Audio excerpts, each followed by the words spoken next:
Hey guys, what's up? Welcome back to my channel. If it's your first time here, welcome. And quickly, I want to shout out my new subbies. Thank you for subscribing.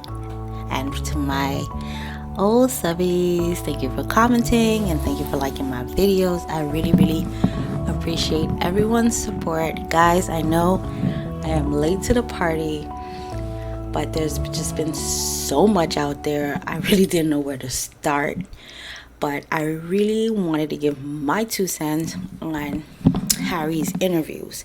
And at first I was going to review all 4, but after watching the Anderson Cooper one, I said, okay, there is a recurring theme here that I think I'm going to get from the rest of them, and I am not going to give Harry that time of day. So I decided to go with the Anderson Cooper one, and here are my 2 cents. And by the way, I will be reviewing Spare in my book club playlist. I already started reviewing Revenge by Tom Bowers, so you can check out that first video. I'm doing it chapter by chapter. With Harry's, I'm just gonna review the juicy details because I hear that's where to start, because everything else is really not that interesting. It's just him complaining about his brother. So we'll start with when he met Mexi baby. All right, so let's get into this Anderson Cooper interview. So my first impressions a few minutes into the Anderson Cooper interview is that Harry is obviously justifying taking a huge poop on his family, you know. The things that he's describing are all things most of us have dealt with as a kid growing up. And me personally, being the youngest of 3 of my siblings, they actually protected me. And especially as being a girl, my brother was my protector. He wouldn't let me get picked on or bullied. But anyways, I digress. I feel like all sibling relationships are different, which of course they are. But at a time, it can turn into rivalry, you know? So Harry, I think he thinks his story is relevant and newsworthy because of who he is and who his family is. But at the end of the day, it's nothing different from what most of us have experienced in our regular lives with our siblings, you know? So I was like, all right, we all been through it, Harry. Come on, move on. On his mother's death, I really do feel for him. I really do, guys. I personally have not lost any parents, God forbid.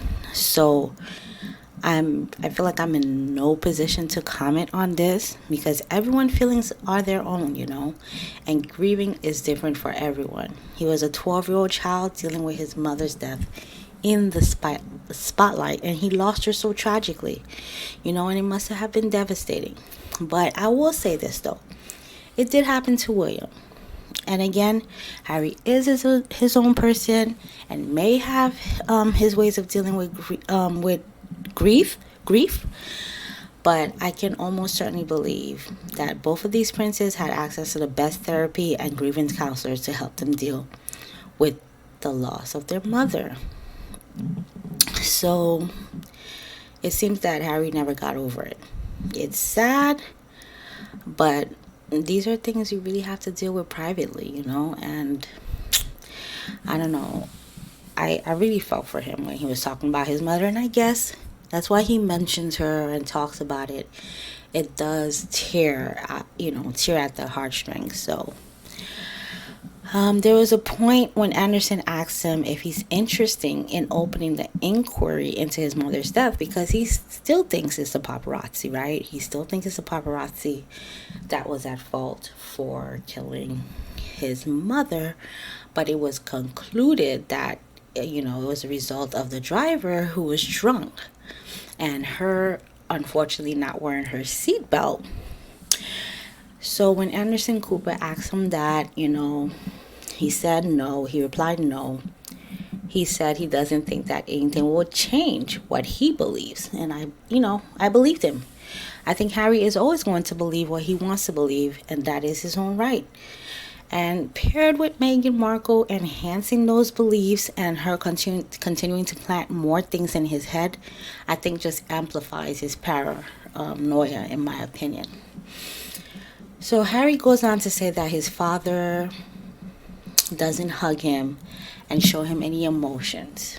Harry, tough cookie. Tough cookie, because guess what? Charles was raised the same way, you know? And again, some parents are affectionate and some aren't. I wasn't raised with affectionate parents, unfortunately. And, you know, I feel like even though parents, like, and because, okay, so I concluded in my head, resolved that my parents weren't affectionate because their parents weren't affectionate, you know. They didn't know how to be affectionate, but they had their own way of showing me that they love me, you know, without having to say it or without having to give me a hug. You know, everyone have their own ways of displaying their love and affection. So, excuse me, it didn't mean that they didn't love me, you know. It didn't mean that. I never had a doubt in my mind that they didn't love me, because they had their own way of showing it. So I think, well, I'm sure Harry knows that King Charles loved him, but here he is just justifying his tantrums by making a big whoop out of nothing. That's just my opinion. I know he knows his father loves him, but you know, they're different. That family, the royal family, is different. They always say that, you know, don't show emotions and all that. We all know Charles' story of his mother, you know, not really showing him affection. So, but he loved his mom, you know, and you know the queen loves her kids. So, you know, that I didn't feel sorry for him there, to be honest. So, when Harry touched on being in the military with Anderson, I can tell how happy, you know, he felt. To me, he looked happy in that moment, especially talking about not being in the spotlight and being normal, you know, wearing the same uniforms with the guys. He actually looked and sounded happy when he talked about that. And he's uttered these words a lot, you know, being out of the spotlight and being normal. And it's really sad to see that his life has turned into this because of Meghan. Essentially because of Meghan, you know, because she wants to be in the spotlight. She wants to be hounded by the press and paparazzi. That's Meghan's dream, you know, and she snaked her way into his life, acting like, oh no, that's what I want to. I want a private life with you, Harry. But that's not what she wanted. She tricked him, you know, and acted like she was hounded by the paparazzi. So it's sad. It's sad. I really feel like Harry didn't want all that fame and paparazzi around, but unfortunately he married the wrong woman. This is what all Meghan wanted. She was a D-list actress, you know, for over freaking 4 decades trying to make it, and she did. So why would she stop now, you know? But we see this is all unraveling around her really fast. So when he speaks about the Queen Consort Camilla, you know, it's an unpopular opinion, but I feel and I think that Harry has a way to feel this way about his stepmother. I think it's warranted.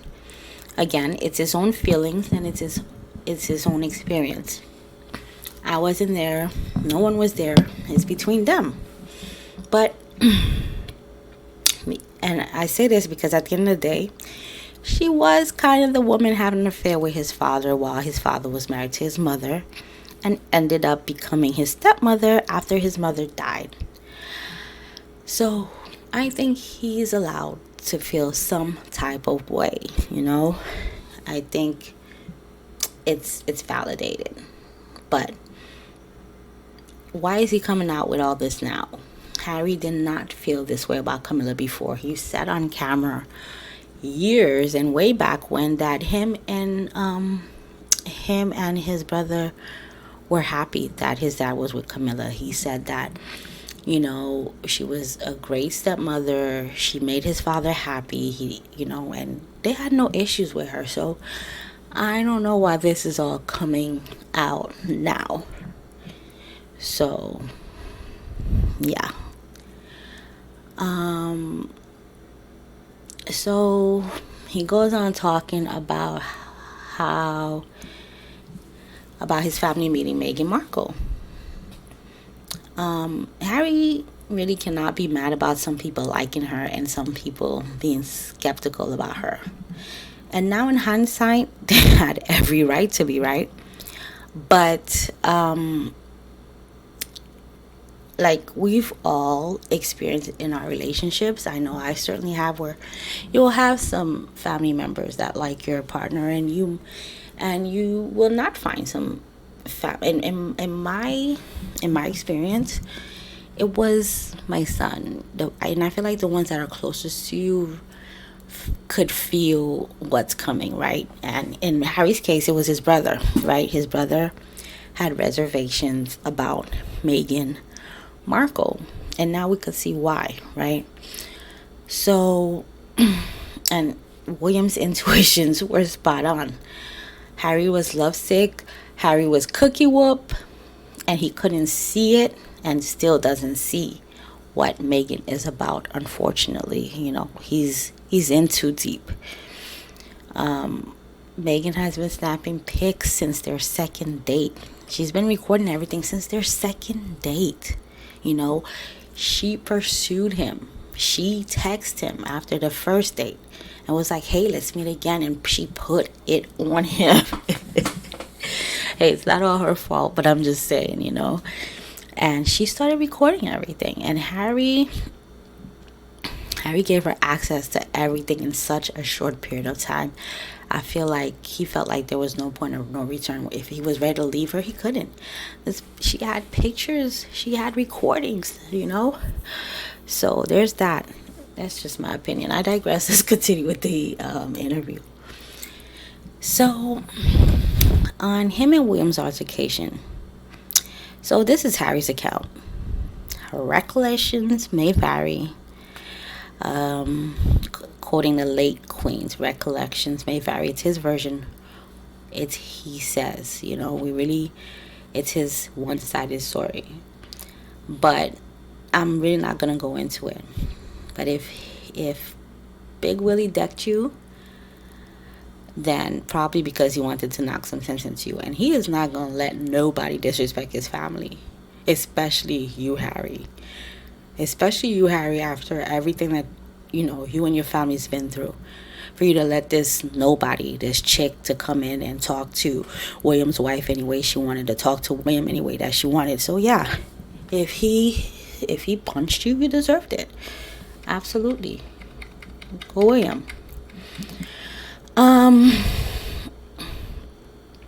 So then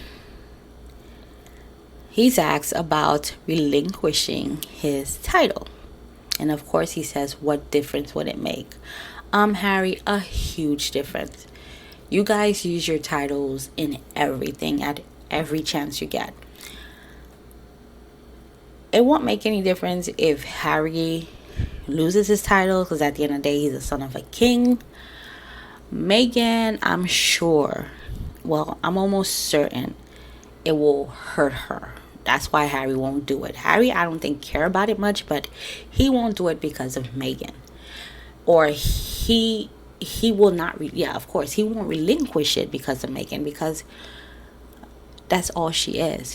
I'm Meghan, the Duchess of Sussex. The Duchess of Sussex, Meghan, the Duchess of Sussex. It's everywhere. Like, she's clinging to this title for dear life.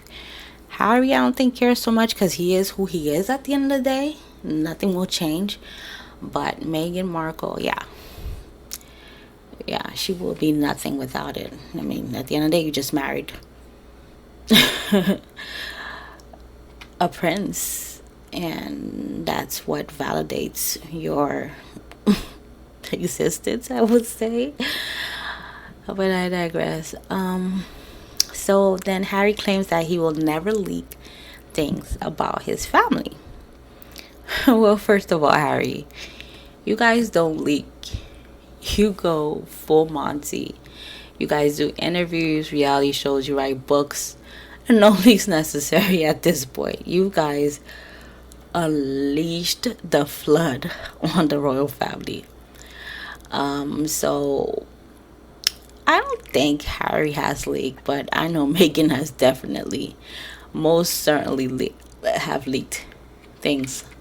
So if he doesn't want anything leaked, whatever is discussed, leave Meghan out of it and don't tell her anything, because things will be leaked. And so then Annie goes and read an excerpt from The Sun where Jeremy, one of the writers, Jeremy, I don't remember his last name, he writes an article about how he feels about Meghan Markle. It wasn't a nice article, but again, people are entitled to their own feelings. He already thought of it, so he put it on paper. So that's the only difference. He put it on paper for the world to see. And I think that was brave of him, honestly. Listen, I believe what he wrote mirrors what a lot of people felt about Meghan Markle. He just had the guts to put it down on paper. But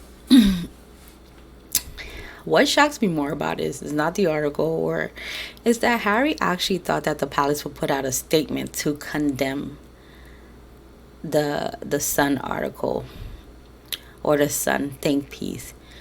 But Harry, after all that mudslinging you and Meghan's been doing this past year, the Oprah, the Netflix, the book, they've stayed mum about it all across the board. Why would they come out now to defend Meghan? Oh God, Harry is so naive. So on the death of his grandmother, the Queen, Harry had every opportunity to go spend time with his grandmother while she was alive. He denied her invitation. He was on the same continent with her days before she passed and declined the Queen's final invitation to him and his wife to come see her. Now he wants to play the victim and cry about not being invited on the plane to go see her. Bro, you've been declining invitations left and right. You didn't go to your own grandpa's memorial. Prince Charles, at the time his mom was dying. Prince William's Nana was on her deathbed. And their first thought were to rush to her side. I wouldn't expect them to think about neither Harry nor Meghan in that moment. If Harry and Meghan really wanted to be there for the Queen days before her passing, they had plenty of opportunities to be there for her. You know, so that's a huge, it's just, they're just, those two, boy.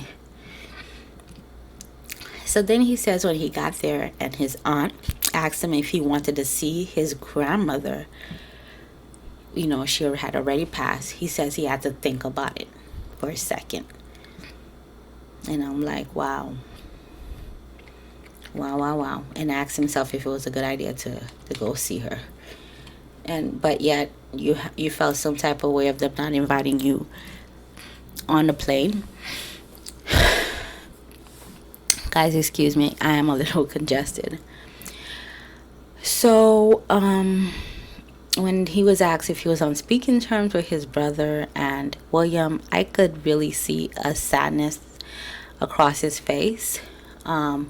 I do feel he's really sad about that, as he should be.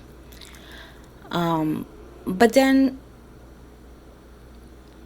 I don't understand when he says that him and Meghan had, apologized. When? Where? Did I miss something? When did they apologize? I mean, certainly not publicly, because all they've been doing are bashing the royal family and dropping F-bombs. So I missed that apology. I did. And he says the ball is in their court. What are they gonna do, Harry? The ball is in their court, but what are they gonna do? You guys are two grown-ass adults running around, throwing tantrums all over the place. Oh, my goodness. And he goes, there is a constructive conversation that needs to happen in private that doesn't get leaked. Well, Harry, again, leave Meghan out of that conversation and do not utter a word of it to her because it will get leaked. So, in conclusion, what are my thoughts? The interview obviously was scripted and rehearsed. Harry knew all the questions that were coming and he prepped an answer for it. I would say him and Meghan prepped an answer for it. But that's all besides the point. We know Meghan needs to always control the narrative, so this is now expected. But what's most alarming and most disturbing to me is no accountability. He doesn't admit any fault, any wrongdoings. It's always someone else. Harry has to accept responsibility. He does for his actions and his role in all this. His wife, I don't think will ever do it, but Harry needs to do it. So that's it, guys. That's my review on the Anderson Cooper interview. I know you've watched it. I know a lot of people have reviewed these days ago. So you tell me what you think below. But this was my 2 cents. Thank you for watching. I will catch you in the next one, which will be reviewing Spare. Ciao, guys. Please don't forget to like, comment, and subscribe. If you like this video and you think someone would be interested, please do share it. Toodles.